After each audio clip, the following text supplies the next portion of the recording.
Here's what I realized in short order. Bitcoin's a $200 billion asset.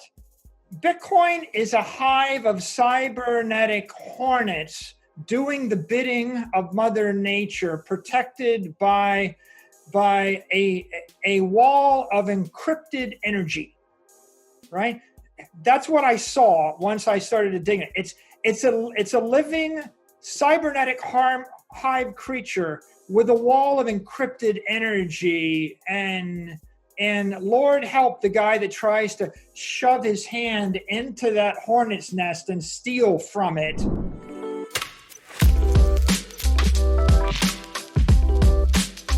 Welcome to Dream Richer. There's a common saying that the student overtakes their master. Some investors argue that the time has come for Bitcoin to step down and pass on the crown to some other altcoin. Despite being one of the oldest crypto coins and not seeing major improvements to its protocol, what makes Bitcoin superior to others? One of the biggest reasons for this comes down to network effect. If you talk to most people about crypto, they might not even know about coins such as Shiba, XRP, or Cardano.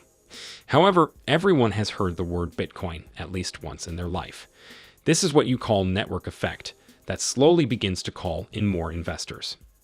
As the first successful cryptocurrency, Bitcoin has experienced a significant first-mover advantage. It attracts many of the brightest developers, and over its 12-year history, it has built a large, diverse community.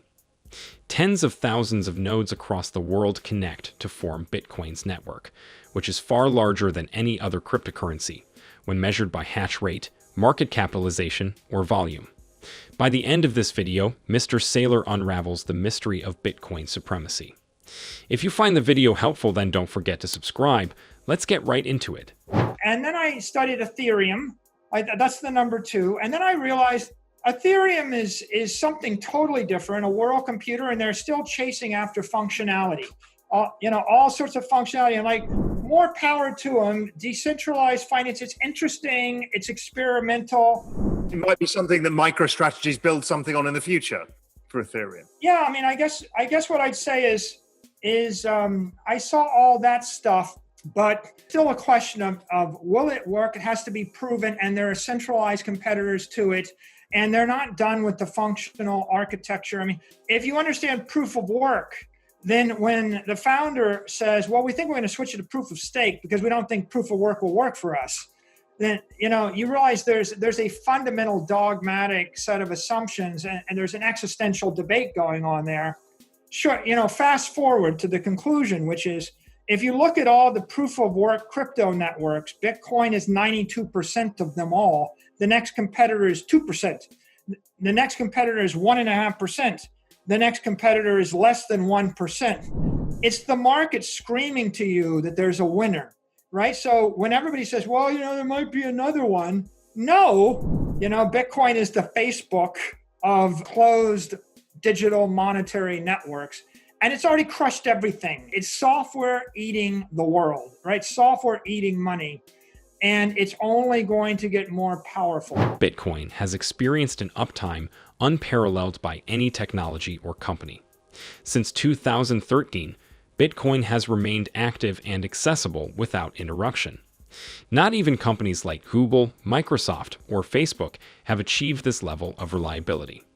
Bitcoin has survived external attacks, attempted bans from governments, and internal disputes over the direction of the protocol. Bitcoin has weathered massive price climbs and drops, and its volatility has declined over time. Finally, Bitcoin is the only cryptocurrency with over a decade of experience. Just the fact that Bitcoin has survived this long serves as a positive signal to many investors, developers, and former critics. I'm going to take $100 million and I'm going to give it to my successor in 100 years.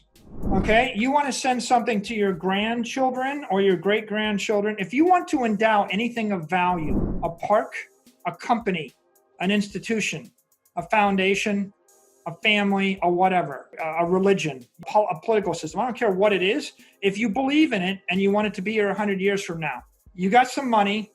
How are you going to convey the $100 million across 100 years without losing it?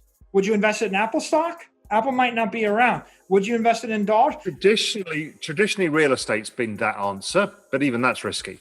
Okay, so you want to buy $100 million of real estate in California?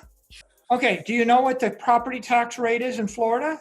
I know, it's 2%. If you take $100 million and you buy Florida real estate, it's $2 million a year. And by the way, it gets appraised up every year, which means that over 30 years, you'll lose it all. The property tax rate on anything in the real world is going to drain it from you. You can't buy real estate. If you look at all assets you can buy, you buy a stock, you buy an equity. You've got a property tax, you've got an income tax. You've got employee payroll taxes. You've got regulation, you've got customs, you've got trade, you've got tariff. Now I'm going to come back to you with a question. How are you going to convey your family's wealth across the generations for 100 years? If you own the entire supply of gold in the world, and if it was pure, right, for London delivery, gold bars, and it isn't, right? But if it was, and if you were sure you owned it all, if gold miners create 2% more every year, the rule of 70 says every 35 years, the gold supply doubles, which means that you would own half the gold supply in 35 years, a quarter of the gold supply in another 35 years. And in 100 years, you're going to own about 15%, maybe even 12% of the gold supply. It's clear from Michael Saylor's explanation that Bitcoin is the apex predator in the food chain of the crypto habitat.